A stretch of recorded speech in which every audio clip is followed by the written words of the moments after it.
Crusader Kings 3. It's a big game. It takes place over 600 years, from New Guinea to Iceland. And inside of this massive area, there's been a lot of human beings who have had a lot of different ideas on how they got there. Today, I'm going to look at some of the most unknown, niche, cool, scary, fascinating religions in Crusader Kings 3, and then rank them on this definitely not arbitrary graph that I may or may not have made in 1 minute on MS Paint. Before we start, I will say I am terrified of a Polish 15-year-old sending me death threats in my comment section because I ranked a niche Christian denomination above Catholicism. I'm also terrified of a 34-year-old Muslim man doing the exact same because I didn't rank Sunni Islam higher than Shia. So I'm just not going to talk about Islam, Christianity, or Judaism, or Hinduism, or Buddhism, because I think they're all scary, and it also lets me make another video about which niche denominations on these religions are cool, because I am smart and a sellout, and I would like 1,000 subscribers so I can make a lot of money from YouTube and quit being a useful member of society. Anyway, let's start in Europe. Bidaism, Ukanunsko, Slavianskin, all kind of lame, you know, spirits, trees, care about the world, that's all pretty lame. You know what isn't lame? Thor, Zeus, Odin, Aphrodite? I don't know. Hellenism and Asatru are both really cool religions that have kind of the same vibe. You've got a bunch of gods who are responsible for their own little thing. The Norse gods can die. The Roman ones can't. Thor was in Avengers Endgame. Zeus was on this weird planet in Thor Ragnarok. I don't know. I think one's definitely cooler than the other. But this is a Crusader Kings 3 related video, and I kind of have to put my biases aside because I'm a journalist now. So forming Hellenism, way harder than forming Asatru. I mean, there's a whole start date all about Vikings. Come on, man. Hellenism is clearly rarer in Crusader Kings 3, and therefore if you see it in a game, it's definitely cooler than these fuckwit Vikings that come and attack you with magical 10,000 man armies that they got from the Faroe Islands. Fuck you, Varangian Adventures. Sorry, let me calm down. Asatru's only cool when you're Asatru, otherwise you just want to die. So because of this, I think Hellenism can go here, but Asatru on the other hand, I want to put it down here, but Iron Man did meet up with Thor, so I guess you can go here. Next up, we got Zoroastrianism. It's one of the oldest monotheistic religions in the world, if you didn't know, so that's pretty cool. I was reading up about this, and they follow their boy called Ahura Mazda, which is a pretty cool name. I think Mazdas are a pretty cool car brand. Miatas are pretty cool. As for the religion, I learned that Zoroastrians aren't allowed to wear hats, watches, or trousers. So that's actually really fascinating. I'm actually an idiot. That's incorrect. That's things they weren't allowed to do when they were persecuted and oppressed by the Qajar dynasty. So, they are allowed to do all of those things. I also saw this thing called Zwadoda, which, well, let's lock in here. In game, it's a tenant, and let me just read what this is word for those unfamiliar with what this is.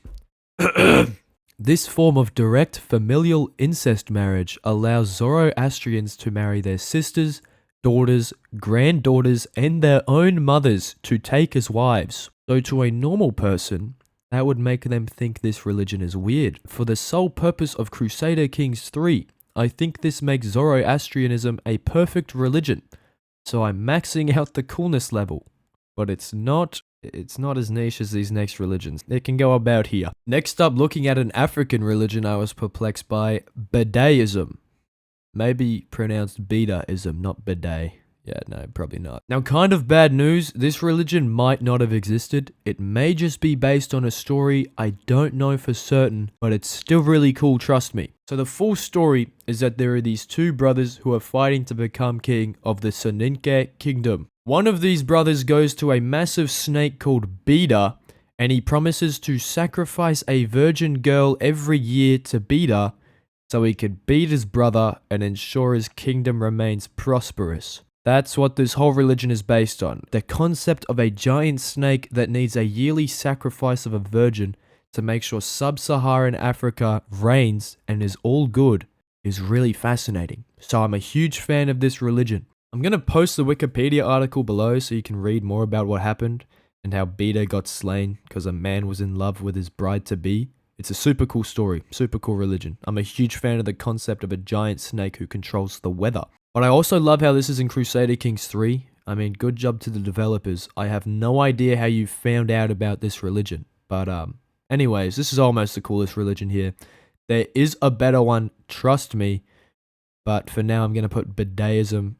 I'm going to put Bidaism here on the glorious graph. It's very niche. It's very cool. Thank you, Paradox Interactive. Next up, we got Zunism. I actually forgot about this one until I started making the graph and I saw the icon in the in-game folder.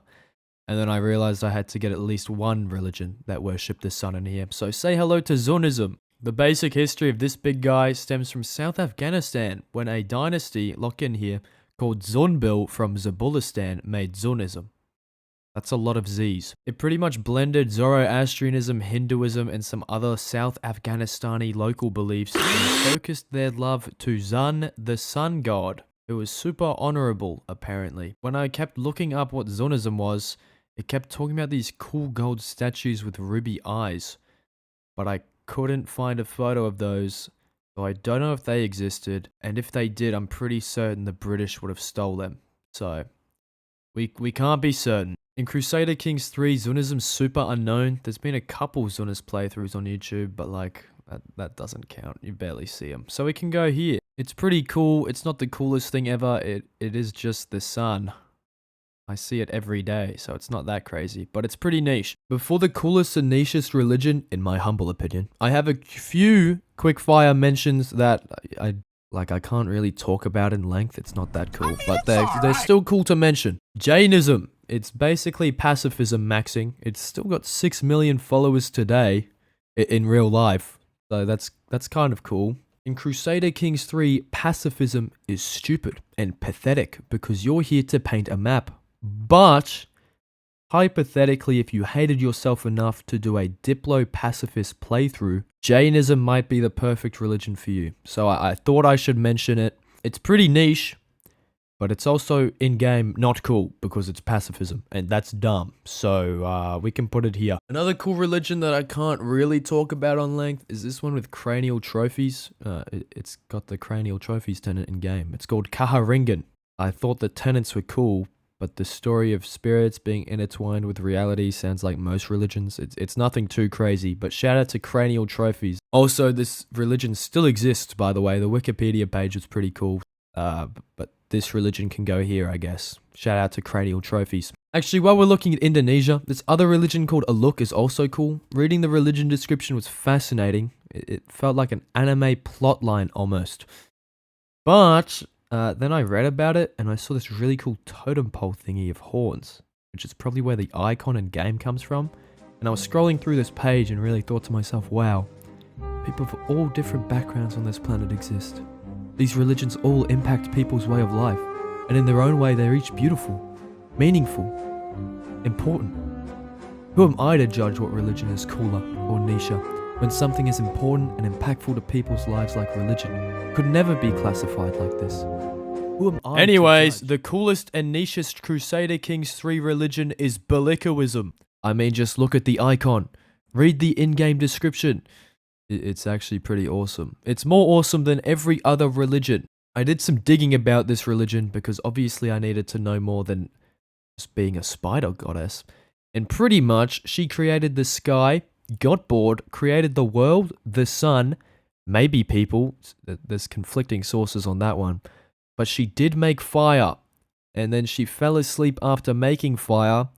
And a kingfisher stole the fire, which woke Biliku up and made her very angry.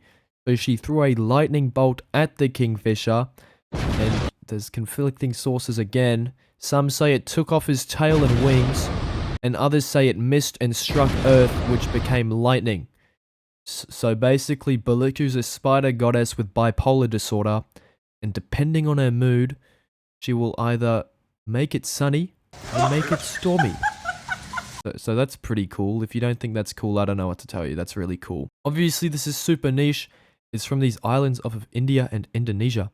And it's also the coolest thing ever. So it goes here on the graph. I found most of the information out from this article, which after reading this sentence, the interpretation of the beliefs of savages is always a matter of enormous difficulty. On the second page, I realized it was from 1909 and maybe a little bit biased against these people. Just a little bit. So I looked at other sources. They all suck.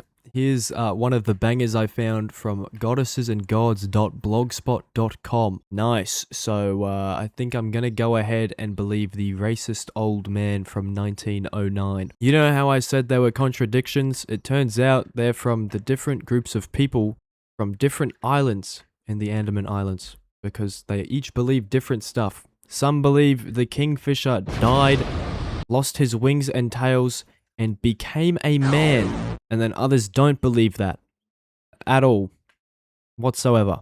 But they all kind of believe Biliku's in charge of the weather, and she created fire, and is a spider. So that's all we really need. Anyway, this is a super cool religion. I love this stuff. I don't know how Crusader Kings 3 finds out this information. So if I missed any cool religions, comment them below. Stuff like this is genuinely fascinating. So if this video does exceptionally well, I'll definitely do a part 2. Yeah, thanks for watching, man. I hope you enjoyed this video. Subscribe to me. I'd appreciate that. I hope you have a good day. I love you.